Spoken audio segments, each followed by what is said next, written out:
Okay, friends, welcome all of you. I am Indu Kaushal, your friend, your teacher. I welcome you all in my channel. Let's study from home. As we have already complete our some topics of this chapter, today we will start our new topic, the Malabar Coast. Okay, so let's start. I hope आपको पिछली video में समझ आ गया हो और please मेरे channel को जरूर सब्सक्राइब करें और देखें. क्लास 4th का ये SST का चल रहा है तो आप इसको जरूर देखें. The Malabar coast.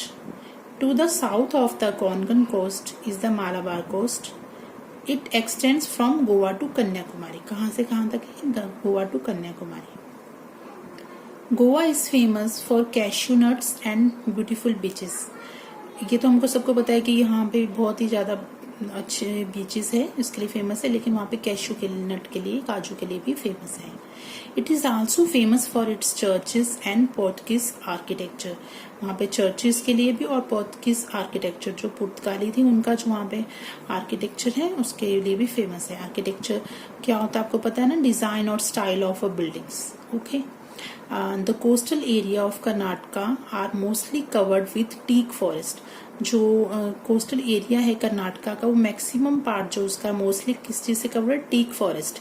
टीक एक लकड़ी का नाम होता है, ठीक है. टीक वुड आपने सुना होगा. तो टीक फॉरेस्ट वहां पे चारों तरफ मतलब मैक्सिमम वो कवर्ड है टीक फॉरेस्ट से. Okay. And Kochi is the most important port on this coast.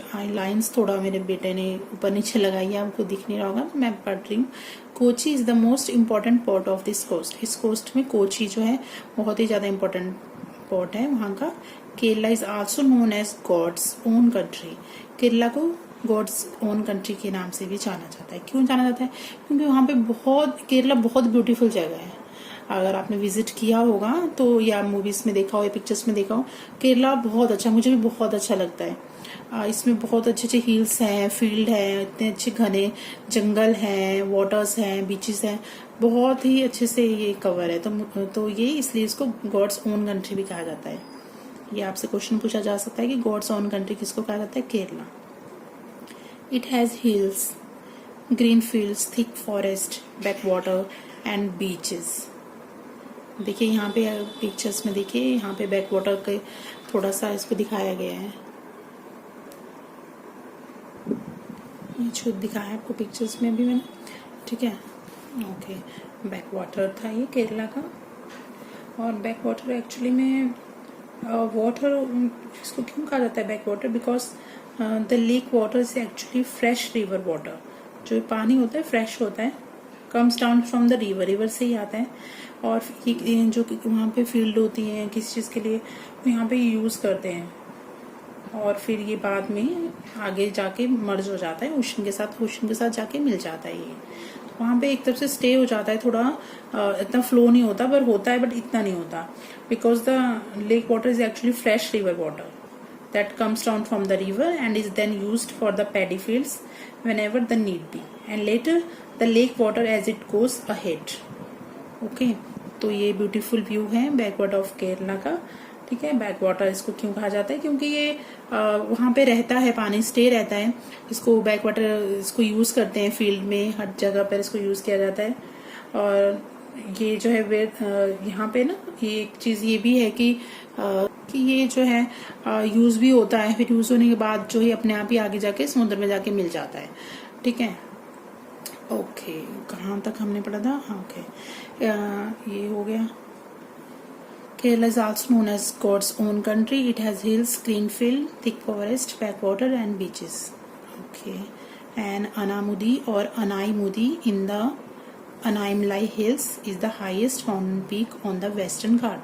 तो आपसे ये पूछा जा सकता है कि वेस्टर्न घाट में हाईएस्ट माउंटेन पीक का क्या नाम है? तो वो है Anaimalai hills. Okay. Climate scopes and occupation on the western coastal plains.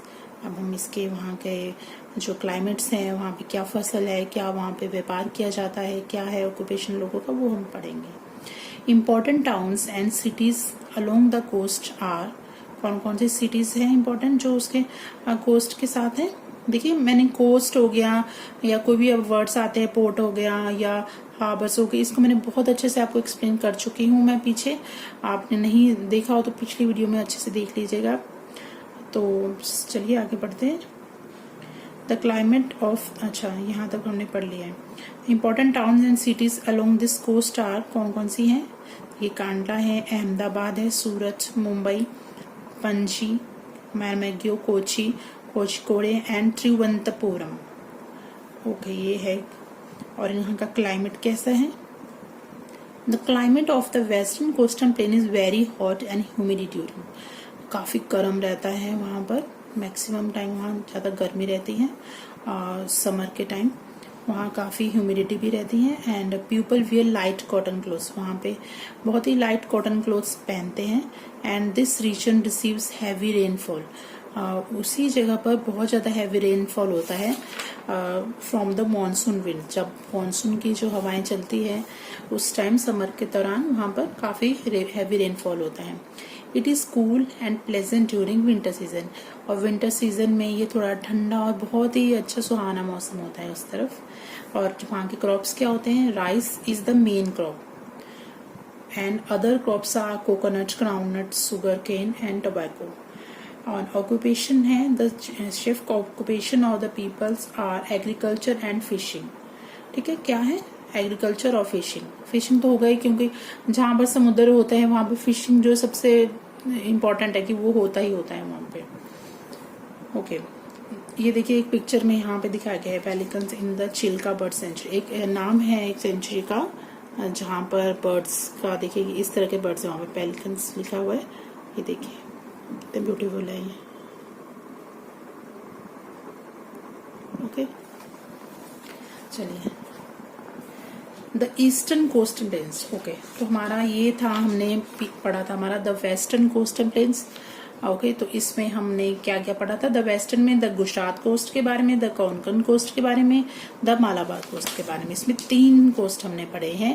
अब हम पढ़ेंगे द ईस्टर्न कोस्टल प्लेन्स। दो होते हैं ना, हमने बताया था आपको, the western coastal plains and the eastern coastal planes. Western हमारा हो गया, अब हम ईस्टर्न कोस्टल प्लेन्स के बारे में पढ़ लेते हैं, कौन कौन इसमें आते हैं, फिर हम नेक्स्ट वीडियो में इसको और अच्छे से करेंगे।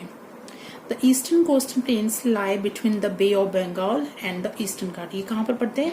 बंगाल की खाड़ी और ईस्टर्न घाट की तरफ। ठीक है, इन दोनों के बीच में पड़ते हैं। The eastern coastal planes stretch from the delta of the river Ganga in the north. कहाँ से कहाँ तक स्ट्रेच होते हैं ये? The eastern coastal plain stretch होते हैं कहाँ से? जहाँ पे गंगा रिवर का जो डेल्टा होता है वहां से लेके नॉर्थ में किस तरफ जाते हैं? गंगा की तरफ से होते हुए जाते हैं ये नॉर्थ से, और कन्याकुमारी जो साउथ में वहां तक जाते हैं। Okay, the eastern coastal plain stretch from the delta of the river Ganga in the north. Okay, नदी के मुहाने पर बनी हुई तिकोनी भूमि को कहते हैं delta.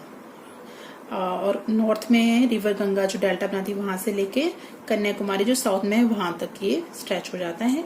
This plains include some parts of, और क्या क्या इसमें इंक्लूड्स हो जाते हैं? उड़ीसा, आंध्र प्रदेश एंड तमिलनाडु के कुछ पार्ट्स इसमें इंक्लूड हो जाते हैं।